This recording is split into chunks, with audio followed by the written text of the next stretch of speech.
comprendre le monde de l'investissement en Afrique de l'Ouest. Ce podcast vous est présenté par DABA, la plateforme la plus complète pour investir dans les actions, obligations et portefeuilles gérés africains.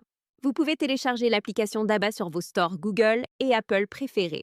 Aujourd'hui, nous sommes le mardi 19 août 2025 et nous ouvrons cet épisode avec de bonnes nouvelles pour les investisseurs. Oui, les marchés ont affiché une belle dynamique hier, avec des indices en progression, plusieurs titres en forte hausse et un marché obligataire actif qui continue de séduire. Commençons par un regard sur les indices globaux de la BRVM. Le BRVM Composite, qui regroupe toutes les entreprises cotées, a terminé à 317,72 points. Cela représente une progression quotidienne de 0,60%. Depuis le début de l'année, l'indice a déjà gagné plus de 15%. Une telle performance confirme l'optimisme des investisseurs et montre que le marché régional suit une trajectoire solide, malgré un contexte mondial encore volatile. Le BRVM 30, qui suit les 30 plus grandes capitalisations, a également avancé et s'établit à 154,15 points, en hausse de 0,51% sur la séance. Depuis janvier, il progresse de plus de 11%. Quant au BRVM Prestige, l'indice des 10 sociétés les plus liquides, il gagne 0,42% pour atteindre 131,38 points. Sur 12 mois, l'indice Prestige affiche une hausse de plus de 14%. Pour les investisseurs, ces chiffres traduisent une confiance accrue dans les grandes capitalisations et les valeurs les plus solides du marché. Cela peut encourager à renforcer des positions sur des sociétés dites blue chips de la région. Parlons maintenant des plus belles progressions de la journée. 5 titres se sont particulièrement illustrés. D'abord, Uniwax Côte d'Ivoire, symbole UNXC, s'est envolé de 7,26% pour clôturer à 665 francs CFA. Depuis le début de l'année, le titre affiche une hausse impressionnante de plus de 62%. Cela reflète la forte demande dans le secteur textile et la confiance dans la marque Uniwax, bien ancrée dans les habitudes de consommation en Afrique de l'Ouest. Autre performance notable, Aura Group Togo, symbole ORGT, a gagné 7,26% également, pour terminer à 1700 francs CFA. Attention toutefois, car sur l'année, le titre reste en recul d'environ 11%. Pour les investisseurs, cette hausse quotidienne peut représenter un signal technique ou une opportunité de rattrapage, mais il faudra rester vigilant. Bernabé Côte d'Ivoire, distributeur majeur de matériaux de construction, a progressé de 7,21%, atteignant 1785 francs CFA. Sur un an, la valeur s'est envolée de plus de 67%. C'est une confirmation que le secteur de la construction et des infrastructures continue de tirer profit de la croissance économique dans la région. La Société africaine de crédit automobile, SAFCA Côte d'Ivoire, a bondi de 7,04%, clôturant à 1065 francs CFA. Depuis le début de l'année, son titre affiche une progression de près de 48%. Cela illustre la bonne tenue du crédit à la consommation, un signe positif pour les ménages et pour le financement de la mobilité en Afrique francophone.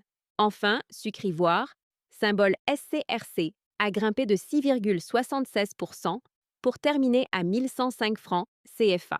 Le titre gagne plus de 42% sur l'année. Une performance qui montre que la consommation de base, et notamment le sucre, reste un secteur résilient et attractif. Pour les investisseurs, ces 5 hausses marquent une tendance claire. La demande interne, la consommation de base, le crédit et la construction sont aujourd'hui des moteurs de croissance visibles à la BRVM. Bien sûr, il y a aussi quelques baisses à signaler. Vivo Energy, Côte d'Ivoire a reculé de 2,53% à 1155 francs CFA. Pourtant, la valeur reste en hausse de plus de 31% depuis janvier. Cela ressemble davantage à une prise de bénéfice qu'à un retournement de tendance. La Banque internationale pour le commerce et l'industrie de Côte d'Ivoire, BCC, a cédé 1,81% pour se situer à 16 300 francs CFA. Malgré cela, le titre progresse encore de plus de 16% sur l'année. La Loterie nationale du Bénin a perdu 0,55%, revenant à 4 500 francs CFA. Elle affiche néanmoins une évolution annuelle relativement stable. Ecobank, Côte d'Ivoire, a baissé de 0,42% à 11 850 francs CFA, mais conserve une hausse annuelle solide de 34%. Enfin, Total Energies Marketing Sénégal a légèrement cédé 0,20% à 2 450 francs CFA. Sur un an, elle reste en progression de plus de 6%. En résumé, ces reculs ne semblent pas menacer la dynamique globale du marché. Ils reflètent plutôt des ajustements techniques après plusieurs séances de hausse. Jetons un œil aux performances sectorielles. Le secteur de la consommation de base s'illustre avec une hausse d'1,45%, confirmant une progression annuelle spectaculaire de plus de 120%. Pour les investisseurs, cela confirme que miser sur les biens essentiels comme l'agroalimentaire ou les produits de première nécessité reste une stratégie payante.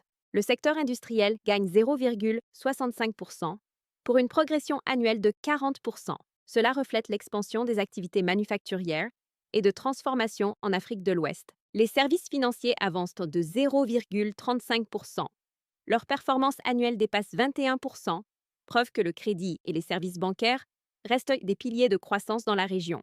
Les télécommunications progressent légèrement de 0,56%, mais affichent encore une baisse annuelle de 6,29%. Cela peut représenter une opportunité d'achat à moyen terme pour ceux qui croient au potentiel structurel du secteur. Enfin, le secteur énergie a reculé de 0,41%. Sur 12 mois, il reste toutefois en hausse de 10,44%. En clair, les secteurs de la consommation, de la finance et de l'industrie continuent d'être les moteurs principaux pour les portefeuilles d'investisseurs. Passons maintenant au marché obligataire, qui a enregistré une belle activité. Au total, 396 obligations ont été échangées pour une valeur de près de 3 milliards 775 millions francs CFA. Cela représente une progression de plus de 67% par rapport à la veille. Les titres d'État dominent, avec notamment plusieurs obligations du Mali et du Sénégal qui ont changé de main. On a vu par exemple des mouvements sur l'obligation du Mali à 10 ans, ainsi que sur l'obligation du Sénégal à 8 ans. Pour un investisseur, ce dynamisme obligataire est un signal fort. Cela signifie que les investisseurs continuent de faire confiance aux dettes souveraines de la région, perçues comme relativement sûres et offrant des rendements intéressants. Du côté des obligations privées, on note également des transactions sur des titres comme Petro-Ivoire ou Orabank, qui témoignent de l'appétit croissant pour la dette d'entreprise. Pour les investisseurs en quête de diversification et de rendement stable, le marché obligataire reste donc une option incontournable. Mais que signifient toutes ces évolutions pour vous, investisseurs? Si vous êtes orienté vers les actions, la tendance est claire. Miser sur la consommation, l'industrie et la finance restent porteurs.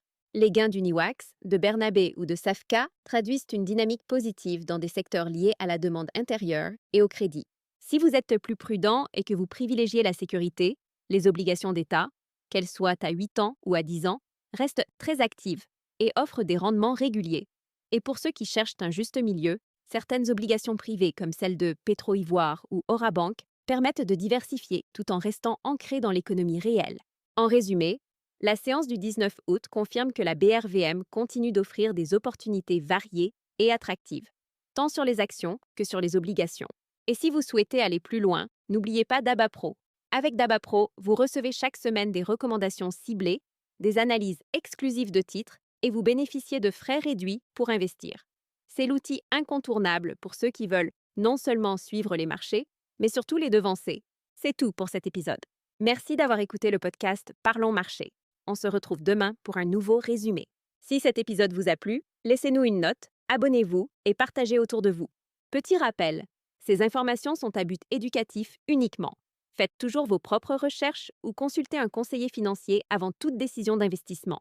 Et téléchargez l'application DABA pour commencer à investir dans les actions, obligations et portefeuilles gérés africains et accéder à d'autres contenus utiles. D'ici là, continuez d'apprendre et de faire croître votre intelligence financière.